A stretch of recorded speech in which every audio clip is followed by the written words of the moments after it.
최성교 선교사님 이제 나오실 텐데 우리 큰 박수로 환영하도록 하겠습니다.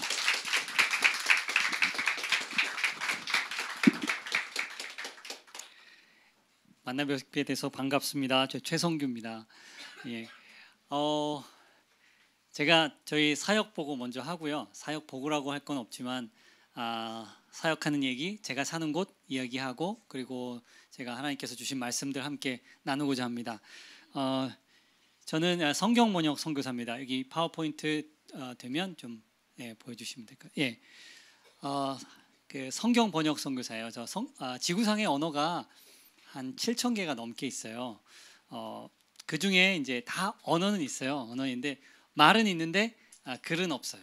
그래서 그 글이 없는 곳에 찾아가서 이제 그들의 언어를 문자화하는 거예요. 그래서 어떻게 하면 이들의 언어를 문자화할 수 있을까? 자음은 몇 개이고 모음은 몇 개이지? 그걸 파악하고, 그리고 문법은 어떻게 돼 있지? 그런 것들을 분석을 해서 그들에게 자음과 모음, 그 언어의 자음 모음, 그리고 이제 그래서 문법을 해서 그들의 언어로 이제 번역을 하는 것입니다. 넘겨주시면 저희는 저희 언어는 사실은 우리나라 말은 이제 훈민정음이라고, 우리 하나님께서 우리 이 땅에 좋은 왕을 보내주셨어요. 1400년대에 너무나 귀한 왕이었고, 저희 한글을 과학적으로 기록을 한 그 문자를 만들었어요. 훈민정음을. 그래서 저희들이 선교사님이 처음 오셨을 때 선교사님들은 문자를 달리 할 건 없었어요. 그래서 이분들은 이제 한글로 성경을 번역한 일을 했죠. 저희 민족은 너무나 복을 많이 받은 민족이에요. 선교사님들이 처음 오셨을 때 사실은 감리교 선교사, 장로교 선교사님, 침례교 선교사님들이 다 다양하게 오셨어요. 그런데 그분들이 공통적으로 우리가 여기서 경쟁을 하는 게 아니라 하나님 나라의 복음을 전해야 될 게 아니냐. 그래서 이분들이 선교협의회를 만들어서 어떻게 하면 이 한국 민족이, 조선 민족을 복음화를 제대로 할 수 있을까 선교 대회를 열었어요. 그리고 그 선교 대회를 열면서 여러 가지 그 결정을 했는 그 중에 하나가 뭐였냐면, 가장 먼저 해야 될 게 우리는 이 사람들에게 이 한글로 성경을 번역해야겠다. 그래서 우리 같이 일하자. 그리고 또 한 가지는 어떻게 하면 이 조선, 그 당시엔 조선이었죠. 조선 민족이 어떻게 하면 자치할 수 있는 교회를 셀 수 있는가. 처음부터 스스로 자치할 수 있고, 자립할 수 있고, 자전할 수 있고, 또 다스릴 수 있는 이 세 가지 원칙을 서로 했어요. 그래서 초창기에부터 한국 교회는 이런 것 원리 안에 우리가 복을 받았어요. 세워졌어요. 그래서 저희 언어는 선교사님 처음 들어오셔서 바로 성경이 번역이 됐어요. 그래서 1884년인가요? 4년 5년인가요? 저희들 언더우드 아펜젤러 선교사님이, 개신교 선교사님이 오신 이후에 15년인가 만에 1909년에 벌써 신구약 성경을 다 번역을 했습니다. 넘겨주시고요. 저희는 이제 그래서 성경을 번역하는 일을 해요. 그래서 성경의 번역의 목적은 어떻게 하면 이 사람들이 하나님의 말씀을 이해할 수 있을까 하는 거예요. 그게 저희들의 목적입니다. 넘겨주세요. 성경 번역의 통계가 있는데, 여기 보시면 지구상의 언어가, 지금까지 알려진 언어가 한 7천여 개, 7,100여 개가 있고, 그 중에 신구약 전체가 번역된 언어가 670개, 그리고 신약만 번역된 언어는 약 1,500개, 그리고 일부분, 쪽복음이라고 할 수 있는 일부분이 번역된 언어가 한 1,100여 개, 그리고 노란색 이렇게 딱 표시가 되는데 아직 하나도 그렇게 하나님의 말씀이 자신들의 언어로 번역이 되지 않은 언어가 여전히 3,700개가 있어요. 많죠? 넘겨주시면 또 어떤 통계가 있냐면, 이제 이 언어로 번역된 성경이, 잠깐 보시면 누가 성경을 가졌냐 보면 이제 사실 인구 수대로 파악하면 53억의 인구가 사실은 신구약 성경의 전체를 가지고 있어요.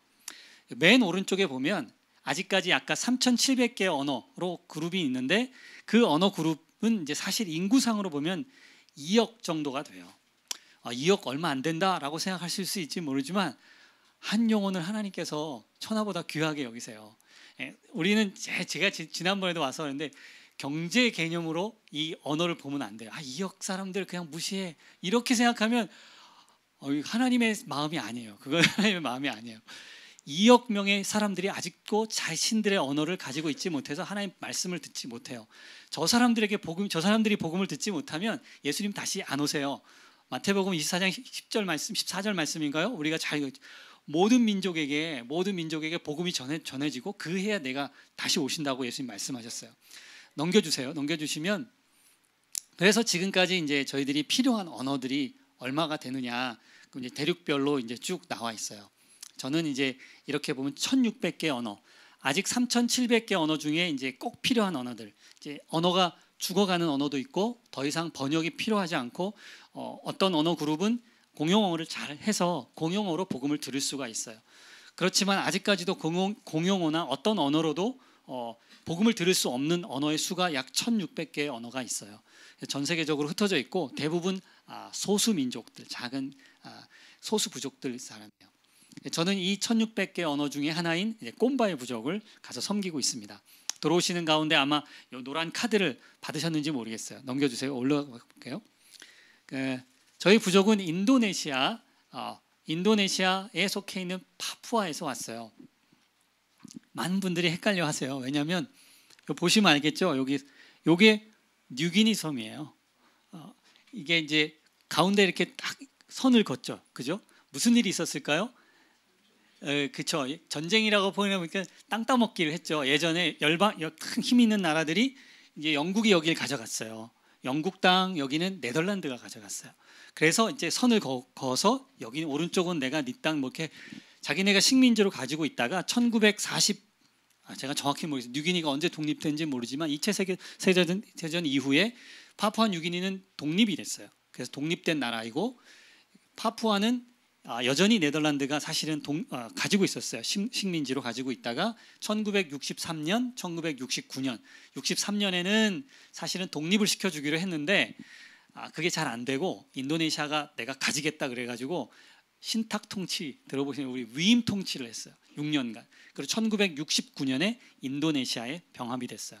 저는 이제 인도네시아 뉴기니 파푸아 섬이지만 인도네시아에 속한 파푸아 섬에서 왔습니다. 인도네시아가 되게 커다란 나라예요. 땅으로만 보면 남한의 20배가 넘습니다. 그리고 뭐 남북한 다 합쳐서도 9배 정도가 돼요. 넘겨주세요. 인구는 뭐 2억 7천만 정도가 되고요. 세계 몇 위 안에 들죠? 5손가락 안에 들죠? 6손가락 안에 들죠. 세계 최대 이슬람 국가입니다. 넘겨주시면 여기 보시면 알겠지만 인도네시아가 이제 거의 80% 이상이 87%에서 90% 육박하게 이슬람 인구예요. 그런데 되게 재미난 것 중에 하나가 뭐냐면 여기 보시면 인도네시아는 1인 1종교 나라예요. 대부분. 그래서 자신의 종교를 주민등록증에 표시하게 돼 있어요. 그래서 자기 주민등록증을 보면 종교가 뭔지 알아요. 여기 보면 개신교와 카톨릭 있어요. 그 숫자가 무려 10% 가까이 돼요. 그러니까 2억 7천만의 10%면 얼마예요? 2,500만 이상이 예수 그리스도를 알고 있어요.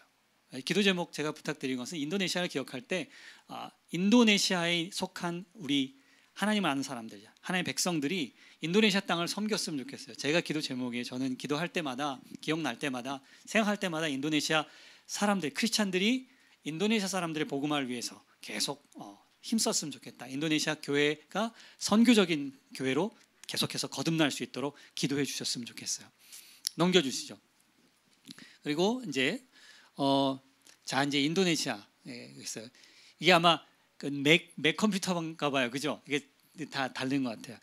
인도네시아 그리고 파푸아 여기 보시면 알겠지만 인도네시아가 이제 인도네시아 지도인데 여기 보면 인도네시아 수도가 자카르타잖아요. 그리고 발리 관광지로 많이 있죠, 그죠? 한국에서 인도네시아까지 비행기로 한 7시간이 조금 넘어요. 그래서 자카르타나 발리. 저희는 왜 자카르타 발리를 적어놨냐면 저희 파푸아 땅, 제가 사는 땅이 바로 이 오른쪽 동쪽 끝인데 거기까지 오려면 자카르타나 발리를 거쳐와야 돼요. 그래서 7시간 정도 비행기를 타고 자카르타 아니면 발리를 내려서 비행기를 바꿔 타고 다시 6시간 정도 동쪽으로 날아가면 저희 파푸아에 오실 수가 있습니다. 좀 멀죠. 그래서 많은 분들이 제가 15년 저기 있었잖아요. 근데 선교팀이 한 번도 안 왔어요. 많은 분들이 거기 어떻게 가요? 다 물어봐요. 다 물어보면 그래요. 그러면 이제 비행값이 얼마 정도 들고요. 뭐 이렇게 따져봐요. 그러고 다음부터는 연락이 없어요. 그렇구나 합니다. 예. 그래서 13시간 정도 저희 비행기 시간만 걸리고요. 보통 하루가 걸려요. 그래서 오늘 출발하면 다음 날 아침에 도착을 합니다. 넘겨주세요. 파푸아는 좋은 기름진 땅이에요. 파푸아에 세계 최대 금광이 있어요. 모르셨죠? 세계 최대 금광이 있고요. 자원이 엄청 많아요. 세계 허파가 아마존이지만 여기도 엄청난 나무들이 많습니다. 이분들은 이제 파푸아 도시 지역에 있는 파푸아 사람들이에요. 파푸아 사람들은 보통 인도네시아 분하고 달라요. 인도네시아 분들은 저랑 비슷하게 생겼어요. 사실은 코가 약간 이렇게 종족마다 다른데 약간 코가 살짝 들어가신 종족도 있고 보통 아예 그 인도 쪽 계통, 스리랑카 쪽 계통도 있어요. 그러니까 다양한 종족이 있어요. 그런데 이제 보통은 다 이제 피부가 약간 까무잡잡하다고 생각하죠. 동남아 분들. 근데 거기에 중국계 사람들 되게 많거든요. 그분들은 저보다 더 피부가 하얘요. 그러니까 저희 거의 비슷해요.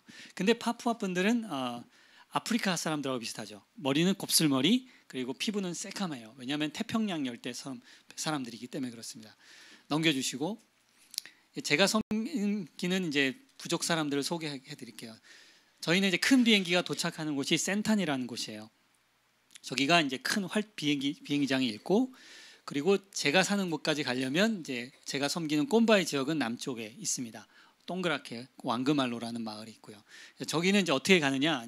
저기는 이제 또 경비행기라고 조그만한 비행기를 갈아타고 가야 돼요. 1시간 45분 정도 가면 됩니다.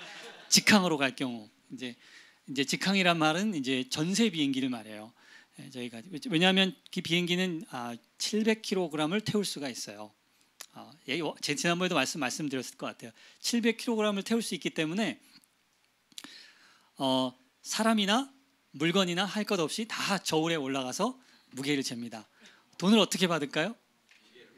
무게를 받습니다. 똑똑하시네요. 무게가 좀 풍채가 좀 다 날씬하시네요. 킬로그램당 저희 마을까지 1,500원이에요. 그러니까 날씬하면 돈을 적게 내요. 제가 날씬하잖아요. 그래서 전략적으로 그래서 1,500원 정도 됩니다. 경비행기를 타고 갑니다. 1시간 45분 내고 저희 가족과 함께 이제 마을에 들어가서 사역을 할 때면 이제 4인 그리고 저희들이 먹을 것 한두 달 살 거면 그 먹을 걸 많이 가져가야 하잖아요. 그런 거 뭐 사역할 거 가져가 보면 비행기가 하나가 다 차요. 그러면 전세 비행기예요. 저희 가족만 저희 앞마당에 탁 내리는 거예요. 전세 비행기를 전 타고 다닙니다. 넘겨주세요. 이제 꼼바이 사람들 소개해 드릴게요. 브로콜리처럼 생겼죠. 비행기 내리기 전에 보면 빽빽한 밀림 가운데 있고, 저희는 이제 파푸아에는 파푸아 땅만 남한의 4배에서 5배가 커요. 정도가 돼요. 그러니까 기후가 파푸아에 살아도 기후가 다 달라요. 그러니까 선교사님들이 제일 먼저 오셨던 곳이 어디냐면 파푸아의 이제 산지족이에요. 거기는 4,500m 산맥이 있어요. 그러니까 뭐 여기가 작은 게 아니에요. 산맥이 4,500m 최고봉을 기점으로 해서 2,3,000m 높이 정도 산들이 있어요. 거기를 저희는 넘어서 오는데 산지족이 있고, 그리고 해안족들이 있어요. 그리고 이제 뭐 정글 안에 이제 깊숙한 정글 안에 여러 종족들이 있는데 저희는 저지대에 살고 있어요. 로우랜드라 그래요. 저희는 해발 한 10m 정도 돼요. 물론 이제 그보다 더 낮아지진 않지만 10m 정도가 되니까 습지예요, 습지. 그러니까 밖으로 나가면 다 이제 이만큼씩 빠져요, 진흙에. 그런 땅입니다. 그러니까 비도 많이 오고 이제 덥기도 하고. 그리고 저희 꼼바이 사람들은 이제 흩어져 사는 세미 노매딕 뭐라 그러나 반유목민이에요. 그래서 계속 움직여 다녀요. 한 곳에 정착하는 사람들이 아니고 자기 꼼바이 사람들 지역 안에 돌아다니면서 살던 사람들이었어요. 넘겨주시죠. 인구는 한 3,000명에서 4,000명 정도가 살고 이렇게 이제 사는 사람들이에요. 사는 모습을 보여드릴게요. 넘겨주시면 이게 전형적인 꼼바이 가족들. 넘겨주시고 이렇게 옷을 입고 다니고, 이게 뭐라고 표현해야 되나, 이제 지금도 저렇게 가면 이렇게 다 벗고 있나요? 예, 그렇지 않아요.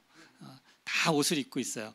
예, 저건 전통 의상이거든요. 전통 의상. 우리도 한복을 어느 때 입죠? 한복이나 전통 의상을 명절 때나 특별한 때가 있잖아요. 이분들도 행사할 때만 입어요. 그러니까 이렇게 입을 거라고 생각을 하면 안 되고, 예전에 정글의 법칙이 왔었어요. 근데 이제 거기에 이제 나오는 것들은 이제 다 그렇게 요청을 하는 거예요. 전통 의상을 입고 이렇게 좀 해달라고 하는 거지. 늘 저렇게 사람들이 저렇게 입으면 다 일찍 추워요. 밤에 얼마나 추운지 몰라요. 비도 많이 오고 추워서 옷을 다 입어요. 그게 기본이에요. 아직까지 이제 안 입는 아주 노인분들 계시긴 해요. 그런데 그분들도 추울 때가 많이 있기 때문에 옷을 좋아합니다. 넘겨주시면 꼼바이 사람들의 모습이에요. 다 이 정도 옷은 다 입고 있어요. 넘겨주세요. 여자분들은 이제 간혹 이제 우통을 잘 안 입으셔가지고 다들 이렇게 좀 그런 분들이 계세요. 이거 할머니 안다요 할머니 풀치마, 예전에 이제 풀치마인데 이것도 이제 잘 안 입으세요. 넘겨주시면 요즘에는 다 이제 그걸 입죠. 이제 바지를 입죠. 바지. 이런 모습. 네, 아이들 넘겨주세요. 넘겨주시고 저희는 이제 열대 우림 기후, 그러니까 비가 한 1년에 한 5천에서 7천 정도가 와요. 한국이 900mm 오잖아요. 그러니까 한국에 한 뭐 거의 10배 가까이 오는 거예요. 그러니까 엄청나게 비가 많이 와요. 그러니까 그리고 저희는 습이잖아요. 그러니까 뭐가 많겠어요? 모기가 많습니다. 뱀도 많고, 예, 여튼간 그렇습니다. 열대 우림 지역이에요. 그리고 기후가 되게 재미난 것이 기후가 1년 365일 뭐라고 표현해야 되나? 변화가 별로 없어요. 덥고 비가 많이 오고 또 덥다가 비가 많이 오다가 계속 이게 반복이 돼요. 그리고 아침에 해는 5시 50분쯤에 해가 떠요. 그리고 저녁에도 5시 50분에서 6시 사이에 해가 져요. 1년 365일 이게 하지나 동지 우리처럼 이런 그런 게 없어요. 그냥 똑같아요. 그러니까 이분들이 무슨 현상이 일어나냐면 자기 나이를 몰라요. 아무도. 그러니까 어떤 분들은 아주 시적으로 시간을 잃어버린 사람들을 이렇게 표현하는데 너무 좋게 표현한 거고, 이분들은 해가 바뀌는 걸 모르는 거예요. 그냥 말 그대로 모르는 거예요. 저희는 추우니까 겨울이 있다 보니까 해가 바뀌는 걸 알잖아요. 똑똑해서라기보다는 우리가 산 지역이 그런 곳이에요. 근데 거기는 1년 365일이 그렇다 보니까 아무도 자기 나이를 잘 몰라요. 그래서 가면 이제 어떻게 나이를 따지겠어요? 이게 제가 이제 따지는 방법이 있어요. 근데 그렇습니다. 아무튼 제가 그것까지 다 얘기하기엔 그렇지만 열대우림이고요. 예, 그리고 넘겨주세요. 넘겨보시면 주식은 이제 사구나무. 예전에도 한번 했기 때문에 제가 짧게 소개해드릴게요. 사구나무가 이제 이렇게 사구 풀이에요. 넘겨주시면 아름드리 나무로 자라서 이분들이 이게 주식이에요. 정글의 법칙이나 이런 데 보면 나왔을 거예요, 이게. 근데 여러분들은 정글의 법칙 모르시죠? 저도 보지는 못했어요. 저희 마을에 나왔는데 저희 마을에 나온 걸 제가 보지는 못했어요. 그분들을 제가 소개해 줬긴 했어요. 근데 이 마을에 여기 왔었어요. 이렇게 나무가 자라고 나무를 자르고 넘겨주시면 이제 나무를 쪼개요. 이 나무가 단단하지 않습니다. 내구성이 부족해요. 그래서 이렇게 파면 금방 파여요. 이게 나무 곡괭이 같은 거죠. 이런 걸로 파면 안에가 파이게 됩니다. 올려주시면 그럼 이게 보통은 이제 아주머니들이 이렇게 이제 빵구루라 그러는데 이걸 하죠. 이렇게 해가지고 이거를 모아다가 넘겨주시면 이제 물가 근처에다가 아까 사구 나무 위쪽에 이렇게 뻗어나가는 거 있잖아요. 그걸 인맥을 가지고 이제 물기를 만드는 거예요. 여기다가 이제 놓고 물을 부으면서 씻으면 물과 함께 고운 가루가 저기 아래에 모이게 되겠죠. 넘겨주시면 이렇게 물과 함께 부으면서 씻습니다. 그러면 고운 가루가 물과 함께 떠내려가요. 넘겨주시고 그럼 밑에 이제 사구 녹말 덩어리가 이렇게 모이는 거예요. 그래서 저거를 이제 저희 마을 사람들은 주로 구워서 먹어요. 어떤 마을 사람들은 저것을 풀죽을 써서 먹기도 합니다. 자, 그러면 이제 이 사람들이 구운 걸 보게. 전통적으로는 이분들은 어떻게 먹었냐면 사구 나뭇잎, 사구잎이요. 사구잎에다가 저걸 녹말을 구워서 먹습니다. 그러면 이제 이게 이제 쫀득쫀득한 이제 그 맛이 있어요. 쫀득쫀득한데 맛은 없어요. 그냥 먹는 거예요. 그냥 먹는 거예요. 여기다가 이제 다양한 요리들을 하지만 전통적으로 이렇게 먹었고 또 이제 넘겨주시면 요즘에는 이제 이런 웍 같은 데다가 이제 구워서 먹어요. 이런 게 들어와서 불에다 구워서 먹는데 이건 더 맛이 없어요. 넘겨주세요. 저는 그래서 저는 이제 마을에 가면 이렇게 되는데 이거는 더 다시 어둡게 보이죠. 아깝게 더 맛있어 보이죠. 왜 그러냐면 이 나뭇잎에 들어가면 불에다 구우면 양쪽으로 굽잖아요. 그러면 습기가 거기 안에 다 들어가요. 이건 습기가 다 날아가 버리잖아요. 그래서 쫀득쫀득해지거든요. 그러면 이제 저는 옛날 거로 요청을 해요. 이제 마을에 먹을 때마다 옛날식으로. 그러면 저렇게 해줍니다. 그래서 이걸 이제 주식으로 하고 아까 사구 그 나무 하나에 한 4-5개의 큰 공처럼 이렇게 사구 녹말 덩어리가 나오는데 이걸 이제 한 6인 가족이 한 2주, 3주 먹기에 따라 다르지만 오래 먹을 수가 있어요. 나무 하나를 잘라서 한 2-3주를 버티는 겁니다. 이렇게 하고 또 주식이 이제 사구 나무와 관련된 가장 중요한 것 중에 하나가 이분들의 단백질 공급이 이제 뭐가 되냐면 올려보면 사구 애벌레가 생겨요. 사구 애벌레가 이제 그 사구 나무가 아까 넘어뜨려 놓은데 거기에 이제 많이 이제 먹고 있는 거죠. 그러면 이제 거기 가가지고 그거를 한 달 정도 뒤에 가면 거기 이렇게 많아요. 그거를 이제 탁 주워다가 사구 애벌레를 먹는 거예요. 여러분 이거 이상하게 생각하지 마세요. 여러분들 번데기 다 드시잖아요. 왜? 뭐 이렇게 보시면 그러면 안 돼요. 이게 그 번데기는 제가 우리 저기 슈퍼마켓에 있잖아요. 번데기 그래 안 그래요? 여러분들은 번데기도 되게 하시는데 이분들은 이걸 바로 이제 근데 이게 더 훨씬 맛있어요. 이게 훨씬 맛있어요. 이게 씹으면 이건 구운 거예요. 그러면 이거는 이제 하얀 액체, 우유 같아요. 우유 같은 게 입안에 이제 딱 이렇게 고소해요. 고소해. 제가 거짓말 하나도 안 보태고 이거는 더 고소해요. 번데기는 제가 먹어보지는 못해요. 조리맛만 나는데 이것은 더 고소합니다. 그래서 먹을만 하고요. 구워서 먹으면 괜찮아요. 생 거는 저도 별로 좋아하지는 않고요. 이렇게 생거는 이렇게 앞에 이게 머리가 있지 않습니까? 얘가 이게 강해요. 그래서 얘를 이렇게 탁 죽여야 돼요. 빠지게 해가지고 먹습니다. 이게 빠지까지 단단해요. 이거 구운 것도 먹다 보면 이게 올갱이 껍질 나오는 거 있죠. 눈 나는 것처럼 얘가 질겨야 잘 안 씹혀요. 그럼 그걸 뱉어버려야 돼요. 머리는. 아무튼 그렇습니다. 단백질이 풍부한 사구 애벌레입니다. 혹시 오시면 아무도 안 오시지만 혹시 오시면 먹을 기회를 드릴게요. 언제 가서 이런 걸 맛있는 걸 먹겠어요. 넘겨주시고 단백질이 많고요. 저희 집에서 이렇게 요리를 해서 먹기도 합니다. 넘겨주시고요. 꼼바이 사람들은 돼지가 되게 중요합니다. 돼지를 가족같이 여겨요. 파푸아 사람들이 돼지를 다 좋아해요. 근데 돼지는 어떤 동물이냐면 돼지는 가족과도 같아서 만약에 새끼 돼지가 이렇게 이제 저희들이 이제 여기 오른쪽에 보시면 새끼 돼지를 이제 사진이 돌아왔는데 이렇게 보면 새끼 돼지가 뭐라 그러지 이걸 길들이죠.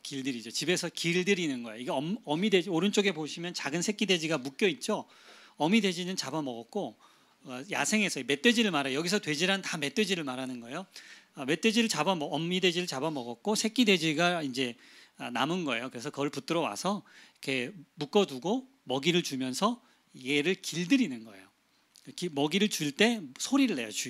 주인마다 독특한 소리를 내면서 얘에게 이제 먹이를 줍니다. 한 달 안 되면 2달 정도. 집에서 꽥꽥거리죠. 계속. 그럴 때마다 먹이를 주면서 이제 먹이 줄 때마다 주면서 주인이 소리를 내요. 그럼 얘가 그 주인의 소리를 듣습니다. 그리고 주인의 소리를 분간해요. 그러면 주인이 이제 풀러줍니다. 그리고 귀를 잘라요. 이렇게 귀에 좀 잘라서 주인이 있다는 표식을 해요. 많이 비슷하지 않아요?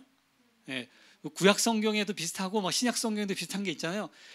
구약 성경에는 종이 주인을 기뻐해서 하면 뭐죠? 문고리에 구멍을 뚫죠. 문지방에 가서 구멍을 뚫어서 종의 형태를 하고 주인과 함께 살아가요. 그리고 신약에는 뭐가 있어요? 양은 자기 목자의 음성을 구분할 줄 알아요. 그래서 예수님께서 내 양은 내 음성을 구분할 줄 안다고 말하잖아요. 저는 이 얘기를 들으면서 우리가 돼지만도 못하면 안 된다. 나는 하나님의 말씀을 듣고 있는가라는 것에 대해서 늘 기억하게 해요. 얘네들은 너무 똑똑해서요. 오후쯤 돼서 주인이 부르면 다 와요 집에. 그래서 뭐 하나 얻어먹을까 하고 와요. 그리고 나랑 같이 정글로 가요. 주인이 정글에 들어갈 때 이 사람들이 움직이잖아요. 1달 정도 2달 정도 마을에 살다가 지겨우면 짐을 싸들고 짐이라고 볼 거 없어요. 활 들고 주전자 하나 들고 이렇게 정글로 들어가요. 정글로 들어갈 때 소리를 내면 개하고 돼지가 다 따라옵니다. 그렇게 따라서 정글로 들어가요. 성경 말씀에 있어요. 우리는 하나님 말씀을 들을 수 있어야 돼요. 돼지보다는 뭐 못하면 안 돼요. 예, 그렇습니다. 이 돼지는 그런 귀중한 존재이고요. 꼼바이 사람들은 전통적으로 나무 위에 집을 짓고 살았어요. 올려주시면 지난번에도 와서 이야기를 했는지 모르겠어요. 꼼바이 사람들 여기 카드에 보면 주술사가 있어요.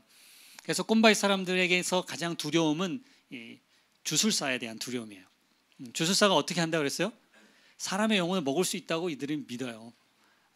사람의 영혼을 먹으면, 주술사가 사람의 영혼을 먹으면 그 사람은 안에서부터 먹힌 거예요.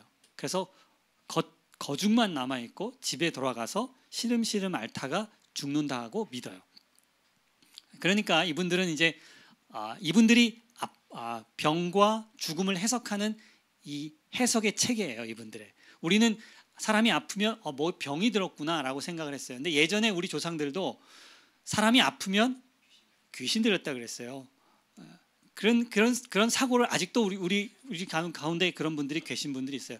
때론 정신적이나 뭐 귀신이 들린 것도 있긴 하지만 이분들은 이제 그것을 어떻게 적용하냐면 어떤 사람이 아파가지고 죽을 것 같아요. 그러면 그분들은 당연하게 어떤 주술사가 얘를 공격했다고 믿어요. 그래서 그 사람에게 가서 이제 묻습니다. 가족이 그 사람에게 물어요. 죽기 전에 누가 너에게 주술을 걸었냐? 너가 생각하기에 누가 너를 공격했냐라고 이분에게 묻는 거예요. 아픈 사람에게. 그럼 아픈 사람이 어떤 생각을 할까요?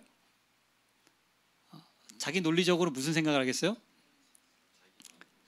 자기랑 제일 관계가 안 좋은 사람, 나를 미워할 것 같은 사람 걸리지 않겠어요? 그게 사람의 기본적인 생각이에요. 그래서 아픈 사람이 마을에 생기면 정말 죽을 것 같으면 그 집은 문전성시를 이루어요. 왜 문전성시를 이루겠어요? 그렇죠. 안 찍히려고 그러는 거예요. 안 찍히려고. 그 집에 가서 설탕을 들고 가거나 담배를 하나 들고 가거나 라면을 들고 가거나 기름을 들고 가거나 그 집에 30-40명이 모여 있어요. 밤새도록 이야기하고 지켜주는 거예요. 지켜준다는 거지만 내가 이거 갖고 왔어. 나 찍지 말라는 거죠. 문전성시를 이루어요. 그리고 그 사람이 한 사람을 지목하든지 뭐 두 사람을 지목하든지 지목을 합니다. 그리고 그 사람은 죽어요. 그러면 그 가족은 장례를 치른 다음에 그 지목된 사람을 붙듭니다. 사냥을 하죠. 찾아가서 사냥을 해요. 몰래 잡아다가 신문을 해요. 그리고 너가 주술을 걸었어 안 걸었어? 신문을 해요. 신문이란 게 뭐예요? 동서고금을 막문하고 신문은 두드려 패는 거죠. 예? 이실직고 할 때까지 패요. 이 사람들은 대부분 그렇게 하면 대부분 자기가 주술사라고 인정을 해요. 되게 논리적으로 저가 제일 이해 안 되는 부분이 이 부분인데, 근데 왜 아니라고 말을 못하냐라고 물으면 아니다라고 말을 하면 죽을 때까지 맞아요. 네, 받아들이질 않아요. 그렇기 때문에 살려고 한다면 지금 사람들은 살려고 한다면 인정을 해야 된대. 인정을 하면 지금은 그래요. 인정을 하면 죽이면 이제 인도네시아 정부 눈치가 살짝 보이기도 하고 주변 가족과의 관계가 눈치가 보이기도 해서 이제 공동의 이제 뭐 두드려 패거나 공동 노역을 부과하거나 이런 체제를 약간 이 사람들이 수정을 했어요. 그러나 예전에는 그 사람을 인정을 하면 그 사람을 죽였어요. 반드시 죽이고 그 사람의 인육을 먹었어요. 그래서 이쪽에 있는 파푸아 사람들, 파푸아 여러 종족들은 다 사람을 먹는 인육을 먹는 풍습이 있어요. 그게 뭐 꼼바이 사람들만 특별한 게 아니고 이게 그런 습관들이 있었어요. 이 사람들이 그렇게 인육을 먹는 이유 중에 하나는 그 주술사의 그 주술이 이제 거기서 끝일 거라고, 그 사람을 죽이고 거기서 끝이는 그 죽이는 이유가 바로 그거예요. 더 이상 하지 말도록, 더 이상 주술사가 퍼져나가지 않도록 그것에 대한 두려움 때문에 있는 거예요. 그런데 아무도 주술사를 본 적이 없어요. 재미난 현상이죠. 아무도 주술사를 본 적이 없어요. 주술사 봤어? 아무도 본 적이 없어요. 아무도 본 적이 없어요. 자기네끼리 뭐 주술사라고 하면 그 사람이 자백을 했다고 그러지만 그 사람은 주술사가 아니에요. 대부분.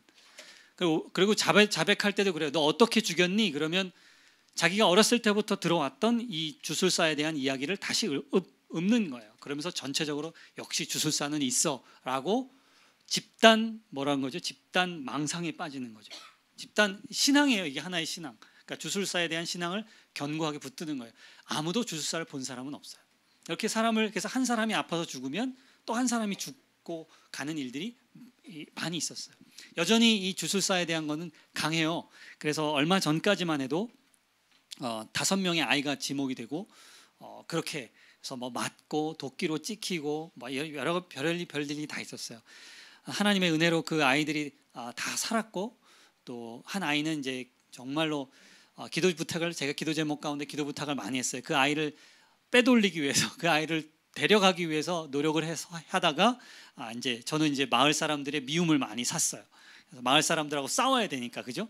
근데 마을 사람들도 자신들의 신앙을 그런 잘못된 신앙, 이 정령 숭배에 대한 것 때문에 저랑 부딪힐 수밖에 없어요. 그래서 많이 싸워요. 그래서 저를 뭐 때리겠다, 위협하고 집에 불을 지르겠다, 뭐 해보라고 그래요. 해보라고. 그렇습니다. 그래서 마을 사람들 가운데 이제 점점 이제 이런 것들 문제가 계속 부딪히기 때문에 계속 사이가 좋지가 않아요. 그런 그분들하고. 그런데 때로는 선교사가 그런 부분들을 감당해야 될 부분이 있어요. 그렇지 않으면 이 사람들을 좋게 해주면 그런 얘기 안 하면 돼요. 근데 그럴 수 없어요. 이건 분명히 하나님 말씀이기 때문에 지켜야 되는 부분이에요. 예, 넘겨주시고. 그렇게 해서 이분들이 이제 이렇게 나무 위에다 전통적으로 집을 짓고 살다가 복음을 선교사님이 방문을 하기 시작했어요. 1980년대 복음을 처음 듣고 넘겨주시면 마을을 열었어요. 마을을 열면 이게 지금 마을에 이게 왕그말로 마을의 한 부분인데 이렇게 마을을 선교사님이 열고 활주로를 열고 와서 복음을 듣고 이제 하나님 말씀을 들으라고 해서 모였어요. 그렇게 15년 정도 사역을 하시다 이분이 떠났고 떠났는데 이분들이 이제 네덜란드 선교사님들이 처음에 사역을 하실 때 참 잘하셨지만 이제 안타까운 것 한 두 가지가 있는데 그 중에 첫 번째 하나가 뭐냐면 이 종족들, 이 여러 종족들이 있어요. 이 종족들 가운데 복음을 전하는데 무슨 언어로 복음을 전할까가 고민이었어요. 그래서 인도네시아 말로 복음을 전하자. 그리고 통역을 세워서 이들이 그 통역관을 통해서 복음을 듣자. 꼼바이 청년들 가운데 똘똘한 친구들을 그렇게 했어요. 그래서 이 사람이 나중에 전도자가 됐어요. 그리고 또 하나는 이제 자립이에요. 아까도 말했지만 자립 되게 중요합니다. 이 교회가 선교사님 네덜란드 선교사님들이 교회를 다 지어주고 전도자에게 월급도 주고 그리고 많은 것들을 했어요. 많은 것을 베풀었어요. 그러다 보니까 이제 선교사님이 떠나시고 나서는 선교사님 떠나니까 월급도 없죠. 전도자가 월급도 없어요. 그러니까 교회 잘 안 섬기지를 못하는 거예요. 오래. 그리고 다 떠나는 거예요. 교회가 문을 닫고 교회는 더 이상 제대로 예배 드려지지 않아요. 지금도 제가 마을에 가면 마을 사람들의 한 반 이상이 다 교회 나와요. 한 60-70명이 다 나와요. 그러다가 제가 이제 마을 사역을 이제 한 달, 2달 하고 다시 도시 지역으로 나가요. 저희 이제 그러니까 큰 비행기가 오는 그 지역으로 나가면 마을에 또 한두 달 비잖아요. 그죠? 그럼 전도자가 계속 복음을 전하기도 하고 전도자도 정글로 들어가 버려요. 그러니까 예배가 제대로 진행이 안 되는 거예요. 계속. 그러니까 왜 그러냐면 이 전도자도 하나님의 복음을 제대로 깨닫지 못하는 거예요. 그게 이제 저희들 간의 문제고. 그래서 이 네덜란드 선교 지역, 네덜란드 선교회의 선교 지역에 성경 번역 선교사님들이 들어가기 시작했고, 저도 이제 그 일환으로 이쪽 꼼바이 종족에게 들어갔어요. 그래서 그 복음을 전하고 있습니다. 넘겨주시면 이제 저희는 이제 처음에 마을에 들어갈 때 이제 가족 같이 들어가는 모습이고요. 예, 한번 넘겨주시면 경비행기가 요만한 비행기예요. 이거는 더 작은 경비행기예요. 350km 정도 틀을 수 있어요. 이 종류가 다른데 이거는 이제 힐리오라는 비행기 종류예요. 근데 이 비행기는 이제 운행을 멈췄어요. 수명이 다 됐고 경비가 너무 많이 들어서 멈췄고요. 넘겨주시면 이제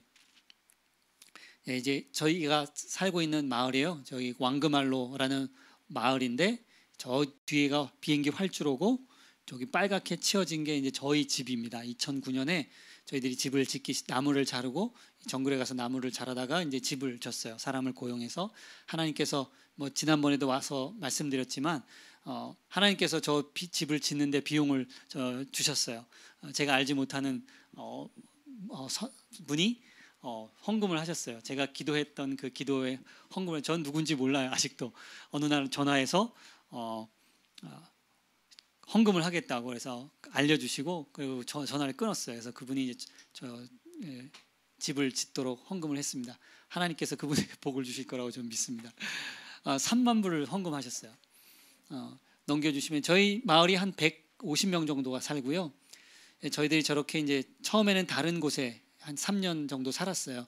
이게 이제 첫 텀에 이제 저희 가족의 모습이에요. 이 집에서 빌려서 이제 저희들이 3년 정도 살았고요. 오고 가고 했고, 둘째 텀은 이제 집을 짓고 넘겨주시면 그 왕금알로 마을에서 살았고, 세 번째 텀은 이제 마치고 저희도 들어왔는데 넘겨주시면 이제 아이들이 이제 다 커서 큰 아이는 이제 대학교를 이제 다닌다고 한국에 왔고, 작은 아이는 이제 저희들과 지금은 이제 같이 있고요.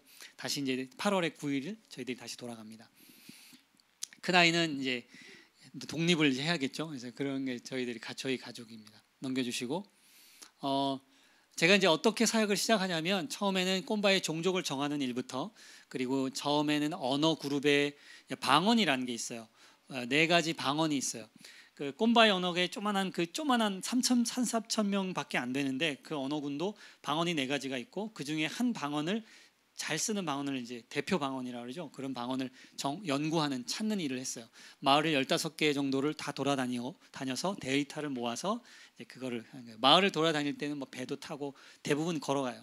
정글길을 걸어가는 일들을 했어요. 넘겨주시면 이제 이게 보이진 않겠지만 이게 정글의 길입니다. 이게 길이에요. 저는 안 보이는데 이 친구가 길이래요. 그래서 길인 줄 알고 있어요. 저는 이 사람들을 따라다녀요. 왜냐하면 제가 어딜 찾아갈 수가 없어요. 넘겨주시면 이제 처음에 내륙방언하고 이제 언어를 배우는 거죠. 그러니까 언어는 배우는 것은 이제 듣는 거예요. 귀로 듣고 쓰는 거예요. 저 사람이 처음에는 이게 뭐야 저게 뭐야부터 시작하죠. 단어들을 다 이제 명사들을 모으고 그다음에 형용사도 배우고 동사들을 막 이렇다 저렇다 막 모션을 하고 그림을 보여주면서 동사들을 이제 그 사람 말하면 그 사람이 말하는 것을 음성학 기호로 이렇게 발음 기호로 적는 거예요. 이렇게 적어서 쭉 데이터를 한 100개, 1000개를 모아요. 1000개에서 그 모으면서 언어를 배우는데 그런 다음에 이제 이 언어에 그러면 쓰이는 자음이 몇 개일까, 모음이 몇 개일까를 파악해내는 거예요. 데이터가 모아지면 그런 것들이 있어요. 우리나라 자음 법칙, 뭐 국외음화 뭐 이런 거 있잖아요. 그런 게 이제 언어마다 다 있어요. 소리는 뭐 한 20개가 나오는데 정작 필요한 건 16개면 된다라는 것들을 분석할 수 있어요. 그래야 효과적으로 언어를 글을 쓸 수가 있기 때문에 그렇습니다. 그래서 이제 언어를 배우고 넘겨주시면 이제 문법도 배우고 이제 이런 걸 하면서 이제 저희들이 사역을 하고요. 그래서 넘겨주시면 계속 그래서 이제 언어도 철자를 정해서 저희들이 인도네시아는 로만 알파벳이 많이 서양화가 있기 때문에 꼼바이 지역은 그래서 로만 알파벳을 차용을 해요. 그래서 이제 저희들도 그렇게 만들었고요. 그래서 넘겨주시면 이제 여기 노악 이제 쌤이라는 이 청년들과 함께 지금은 이제 이 청년들과 5년 정도가 됐어요. 성경을 번역하는 거죠. 성경을 번역하고 이제 이 친구들을 훈련시켜서 이제 함께 성경을 번역하는 거예요. 지금은 이제 신학교 졸업반입니다. 넘겨주시고 이 노란 옷을 입은 청년, 이 노악이라는 청년이 귀한 청년이에요. 제가 나중에 좀 더 설명해 드릴게요. 이제 이거 번역을 이제 누가복음을 이제 사실은 하는 거 번역을 하면서 점검 작업이 있어요. 저희들은 번역은 이제 초벌 번역은 다 끝났는데 여러 가지 점검 작업이 있어야 이 성경을 제대로 쓸 수가 있어요. 번역은 1년 반 만에 누가복음 번역을 다 끝났어요. 근데 이 번역이 제대로 된 번역인지를 점검하기 위해서 아주 큰 2가지 점검 작업이 있는데 먼저는 한 번을 다 같이 읽어봐요. 그래서 뜻이 다 들어가 있는지 확인하고 그 다음에 마을에 가져가서 마을 사람들한테 읽어줘요. 그리고 그다음에 질문을 해요. 그 마을 사람들이 대답을 하면 이게 번역이 제대로 된 거고 이해를 하는 거죠. 대답을 못하면 그 사람들이 잘못된 게 아니라 물론 가끔씩 그 사람들이 이해를 못할 때가 있지만 이 번역물이 잘못됐다고 보는 거죠. 왜 이해를 못할까? 무슨 문제가 생길까? 그걸 다 적어서 다시 옵니다. 그러면 다시 또 그걸 다시 번역해야 돼요. 다시 번역하고 그 이제 마을 점검 작업이 있고 그 다음에 이제 또 하나의 큰 점검 작업은 이제 컨설턴트라고 성경 번역에 경험이 있는 사람이 와서 이분들과 함께 한 구절 한 구절을 다 꼼꼼히 점검하는 작업이 진행이 됩니다. 여기 하얀 머리에 계신 이 미국 선교사님이 40년 넘으셨어요. 되게 꼼꼼하게 보세요. 답답해요. 근데 너무 귀한 분이시고요. 이렇게 이분들과 함께 성경 번역을 참여하지 않은 마을 사람들을 모셔다 놓고 이제 질문을 하면서 번역을 점검을 하는 거죠. 이렇게 해서 성경이 어떻게 하면 이분들에게 왜 이런 과정을 거치느냐 하면 성경이 번역되어서 이분들이 쉽게 이해할 수 있도록, 그리고 이상하지 않도록, 어떤 건 번역본들이 이상해지잖아요. 잘 이해가 안 되잖아요. 그러지 않도록 많은 점검 작업을 거치는 거예요. 넘겨주시고요. 뒤에 보면 이제 교회 건물이 있어요. 이거 밑에는 이제 다른 정부 건물이지만 위에는 이제 교회 건물이에요. 그 아까 노악이라고 말한 청년이 이 교회를 지었어요. 자기가 졌어요. 노악은 저랑 만난 지 5년이 됐는데 이 친구는 고아예요. 이제 고아고 자기가 이제 대학 교육을 받고 싶은데 아무도 자기를 도와주는 사람이 없어서 어떻게 하면 자기가 대학 교육을 받을 수 있을까를 고민했어요. 그래서 봤더니 목사가 될 수 있는 길, 목사가 되려면 신학 교육을 받으니까 대학을 갈 수가 있다고 생각한 거예요. 자기네 마을에 교회가 없으니까, 교회 건물이 없으니까 이 친구가 내가 교회를 짓고 내가 교단에 말해서 나를 신학교 보내주십시오, 이렇게 할 계획으로 교회 건물을 졌어요. 자기가 돈을 이제 이 사람 저 사람에게 돈을 제안서를 쓰는 거죠. 저희들이 파푸아에는 파푸아 사람만 주지사가 되고 높은 정부 관리가 될 수 있어요. 파푸아 사람만. 그러다 보니까 그분들은 다 개신교 교인이에요. 그래서 교회를 짓겠다고 하면 돈을 줘요, 조금씩. 문제는 그렇게 돈을 받은 돈을 딴 데 쓴다는 거죠. 대부분 사람들이 그러는데 이 젊은 친구가 노악은 그 돈을 모아다가 모은 만큼 또 짓고 해서 6개월 넘게 해서 자기가 건물을 졌어요.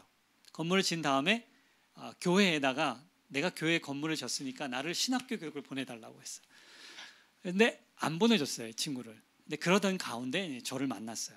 그래서 이 친구와 함께 그래서 이 친구를 제가 노악을 만나서 이야기하고 그 과거 이야기를 듣고, 그래서 이 친구에게 나와 함께 한번 나가지 않겠냐고 제안을 하고, 그래서 이 친구를 제가 복음을 전했어요.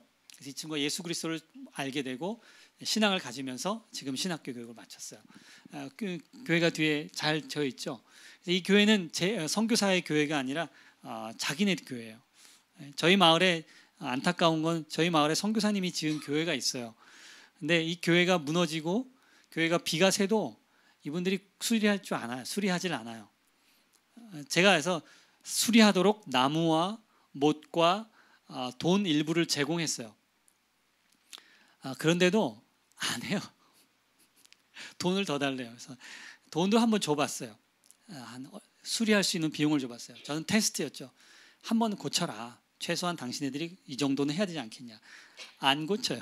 돈을 어디다가 썼어요, 또. 그래서 저는 교회를 고쳐주지 않았어요.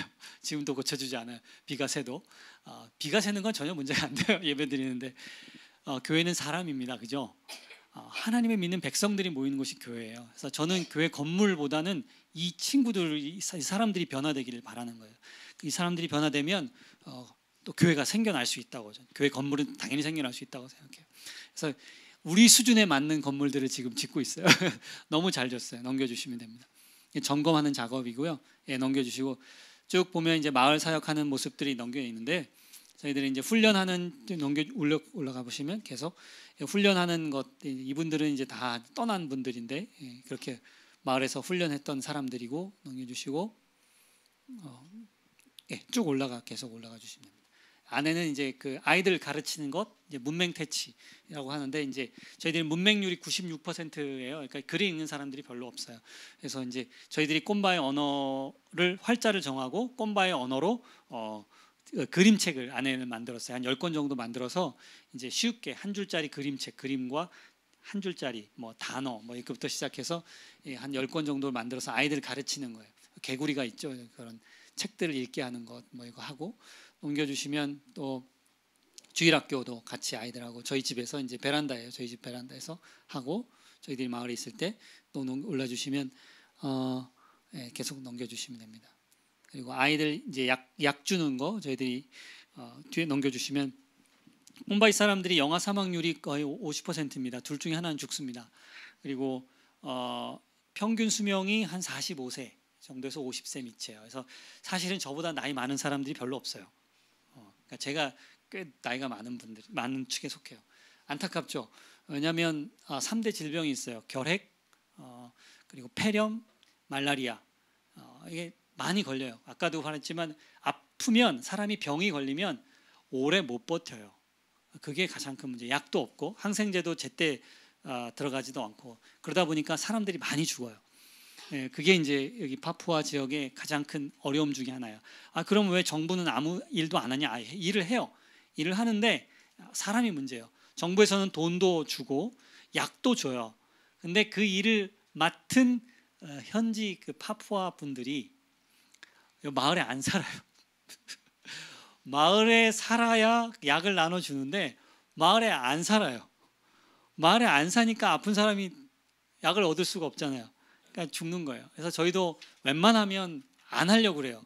왜냐하면 제가 저희 약을 나눠줬다가 이 사람들이 왜 당신 선교사가 약을 나눠주냐고 이런 사람들이 간혹 있어요. 왜 그 이제 자기 이권을 빼앗길까봐.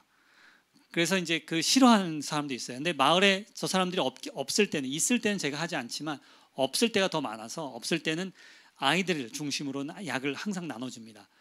가면 제일 먼저는 이제 그 기생충약 늘 나눠주고요. 왜냐하면 수명을 좀 더 끌어올려야 돼요. 그리고 아이들 같은 경우는 해열제 그리고 말라리아 약을 저희들이 복용을 해줘요. 왜 그러냐면 약을 못 먹여요. 약을 주고 먹으라 그러면 이분들이 약을 못 먹여. 애들이 뱉어내잖아요. 쓰니까. 그죠? 그러니까 좀 강제성이 있어야 돼요. 약을 먹어야 나니까 붙들어 매가지고 이렇게 가르치는 거예요. 아줌마한테 애기 팔 여기 잡고 이쪽 자기 다리로 누르고 애 콧구멍을 막아라. 콧구멍을 막아라. 이거 같은 경우는 이제 잘 못했을 텐데 제가 애 콧구멍 막으면 제가 아기를 안고 저희 아내가 가르쳐줘요. 이렇게 해요. 아기를 안아서 이쪽 팔을 딱 끼고 손을 이렇게 해가지고 콧구멍을 막고 다리로 누르고 한쪽 팔은 다리로 눌러서 애가 바둥바둥 못하게 그죠? 콧구멍을 막아요. 그다음에 이 약을 이렇게 스푼이 있잖아요. 이렇게 긴 거 있죠. 먹여요. 그런 다음에 콧구멍을 막아서 얘가 삼킬 때까지 기다려요. 이게 별거 아닌 것 같지만 하루 3번 먹입니다. 와서 저희는 약을 먹여요. 그래야 아이가 살아납니다. 탈수증으로 죽는 아이 여러 봤어요. 그러니까 왜냐하면 애가 자꾸 설사하니까 물을 안 먹여요. 단순하죠. 자꾸 나오니까 안 먹이면 괜찮겠지. 탈수증으로 죽어요. 그런 아이들 봐서 저희들이 이제 아이 같은 경우는 이제 강제적으로라도 와서 이제 먹이죠. 애들이 저희 집만 오면 다 애들이 울어요. 저가 나타나면 막 두려워서 울어요. 약 주는 사람으로 잘못 알고 있어가지고 그렇습니다. 근데 어른들은 되게 좋아하죠. 자기 아이들이 낫고 하니까 그런 일들을 하고 있고 넘겨주시면 이제 저희는 제가 6년 반 동안 이제 코디네이터 선교사들을 돌보는 일들로 행정 일도 같이 했고요. 지금은 넘겨주시면 이제 GBT 파푸아 디렉터 일을 하고 있어요. 저희와 함께 성경 번역 선교사 또는 비행기 수리하는 분 이렇게 있어서 함께 사역을 하는 저희 GBT 파푸아 그러니까 한국 분들이에요. 저기 파푸아 지역에 함께 살고 있는 우리 선교사님들입니다. 그분들 돌보는 일도 지금 하고 있어요. 넘겨주시고 왜 거기 가냐고 자꾸 거기 그런 분들이 묻는 거예요. 거기 왜 그렇게 오래 가 있냐고 투자 거기 왜 이렇게 오래 가서 그렇게 오랫동안 있냐 언제 돌아오냐 이런 얘기들 하는데 제가 본문 말씀을 한번 같이 읽을게요. 여기 본 말씀을 읽으면 그 이유가 나와요. 넘겨주시죠. 로마서 10장 13절에서 15절 말씀입니다. 같이 한번 읽겠습니다. 시작. 누구든지 주의 이름을 부르는 자는 구원을 받으리라. 쭉 올려주시고 그런즉 시작. 그런즉 그들이 믿지 아니하는 이를 어찌 부르리요.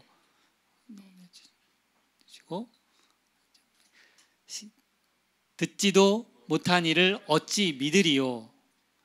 그리고 전파하는 자가 없이 어찌 들으리요. 보내심을 받지 아니하였으면 어찌 전파하리요. 하나가 빠졌네요. 기록된 바 여기 맨 밑에 있나요? 한번 올라가 보시겠어요? 하나가 빠졌어요. 뭐죠? 우리가 13절 제가 읽겠습니다. 마지막 로마서 10장 제가 잠깐 제가 읽을게요.